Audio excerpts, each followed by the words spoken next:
এখন জুনিয়র সাকিব জীবিত হলেও মৃত, ও জিন্দা লাশ একজন আমার মতে। আপনারা কি জানেন আমি জানি না।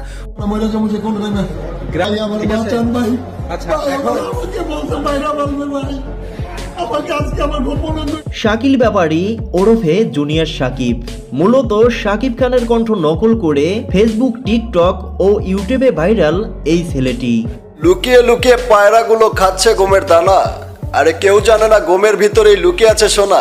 গত 9 জুলাই ভোরে কোনো এক সময় ঘরের ভিতরে জুনিয়র সাকিবের গোপন অঙ্গ কেটে ফেলে স্ত্রী শিখা। বর্তমানে জুনিয়র সাকিব চিকিৎসাধীন অবস্থায় রয়েছে। এই বিষয়টি নিয়ে এবার মুখ খুললেন জনপ্রিয় টিকটকার প্রিন্স মামুন। মামুন বলেন, জুনিয়র সাকিব যতদিন পৃথিবীতে বেঁচে থাকবে মরার মতো থাকবে, ওর উন্নত চিকিৎসা দরকার। আমরা চাই শিখার কঠিন বিচার হোক, যেন ভবিষ্যতে কেউ এরকম কাজ না করে। প্রিয় বন্ধুরা, জুনিয়র সাকিবকে নিয়ে আপনার কি মতামত জানিয়ে দিন নিচে কমেন্ট বক্সে।